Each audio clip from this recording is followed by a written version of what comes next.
दोस्तों नमस्कार। घाटशिला उपचुनाव में घमासान बढ़ता जा रहा है।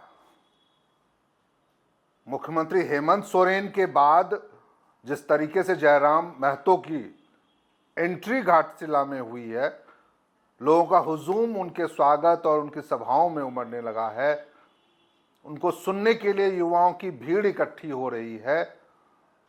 उससे अन्य उम्मीदवारों की हालत पतली नजर आ रही है। इस बीच भाजपा ने एक ऐसे मुद्दे को उठाने की कोशिश की है जिसका घाटशिला से कोई वास्ता नहीं है। घाटशिला की समस्याओं से कोई वास्ता नहीं है, घाटशिला की जनता से कोई वास्ता नहीं है। मुद्दा है व्यापारियों का, झारखंड के व्यवसायियों का। दरअसल यह मामला मुख्यमंत्री हेमंत सोरेन के एक बयान से जुड़ा हुआ है।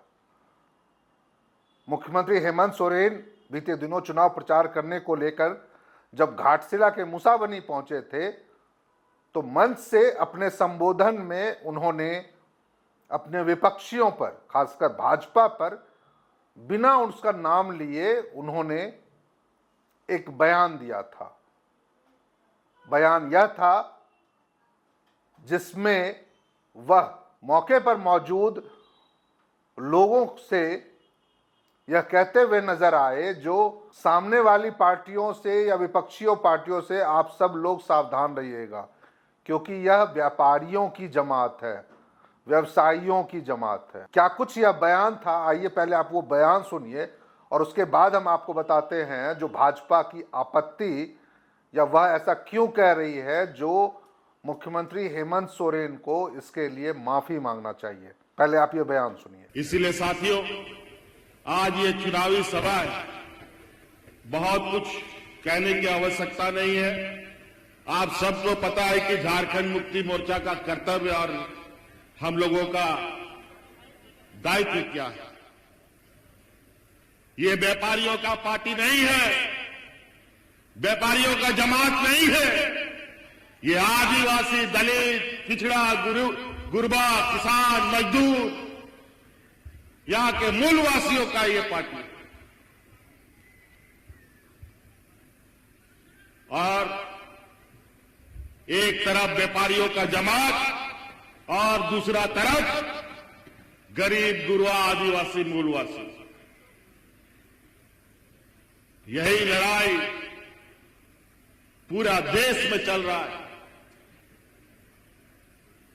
आज ये लोग आदिवासी, दलित, पिछड़ा, गरीब को तो लगातार कुचलने में लगे।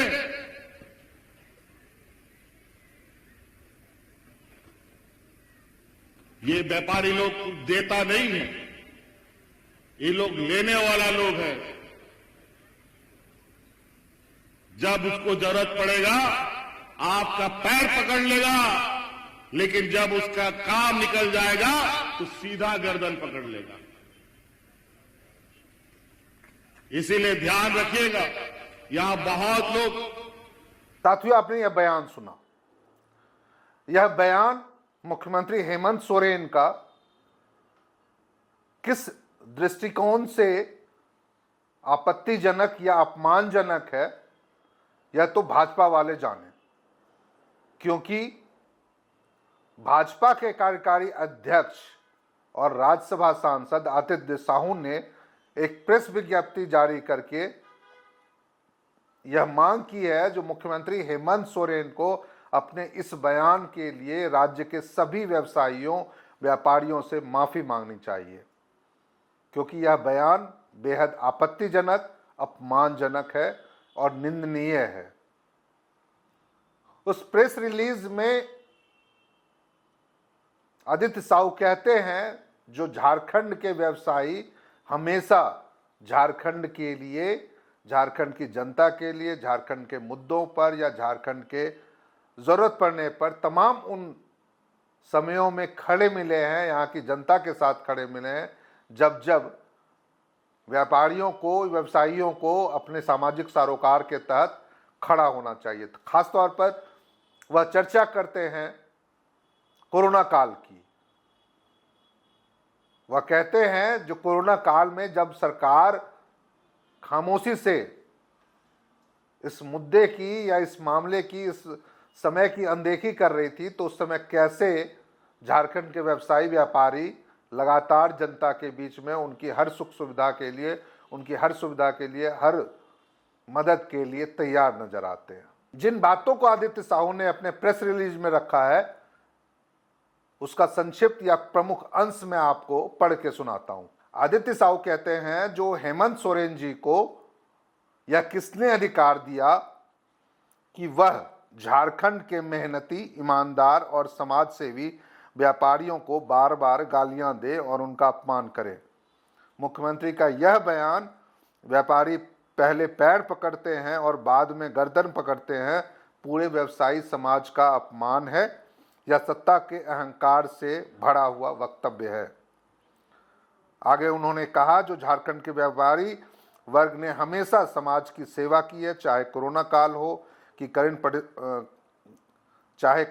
की कठिन परिस्थितियां रही हों या रोजमर्रा की आर्थिक चुनौतियां। जब सरकार सोई हुई थी तब व्यापारी गरीबों को राशन, दवा, मास्क और छाता तक उपलब्ध करा रहे थे।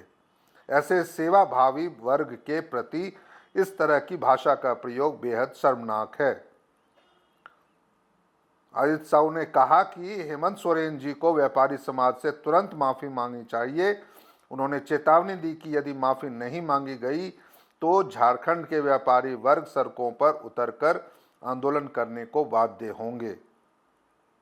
उन्होंने कहा कि एक तरफ प्रधानमंत्री नरेंद्र मोदी सबका साथ, सबका विकास, सबका विश्वास के सेवा भाव से देश के हर वर्ग के विकास में लगे हैं, वहीं दूसरी ओर झारखंड की हेमंत सरकार समाज को बांटने और मेहनतकश वर्ग को अपमानित करने का काम कर रही है। भाजपा पर यह आरोप लगाना कि पार्टी व्यापारियों की है हास्यास्पद है, क्योंकि व्यापारी समाज के वही वर्ग हैं जो रोजगार सृजन से लेकर गरीबों की मदद तक हर स्तर पर समाज को आगे बढ़ाता है। आदित्य साहू ने कहा कि भाजपा जनता और व्यापारियों के साथ खड़ी है और झारखंड में माफिया तंत्र की सरकार के खिलाफ निर्णायक लड़ाई लड़ेगी। आदित्य साहू का बयान भले व्यवसायी या व्यापारियों के साथ उनकी एकजुटता को दिखाए, उनकी नजदीकियों को दिखाए, लेकिन जिस तरीके से मुख्यमंत्री ने अपना संबोधन घाटशिला के मुशाबनी में किया, वह कहीं भी किसी दृष्टिकोण से अपमानजनक या आपत्तिजनक नहीं है। दोस्तों, यह पहला ऐसा मौका नहीं है जब घाटशिला चुनाव को लेकर के राजनीतिक सरगर्मियां तेज होती जा रही हैं, तो उस दौरान बीजेपी ऐसे कई मुद्दों को उठाने की कोशिश करती है जिसके जरिए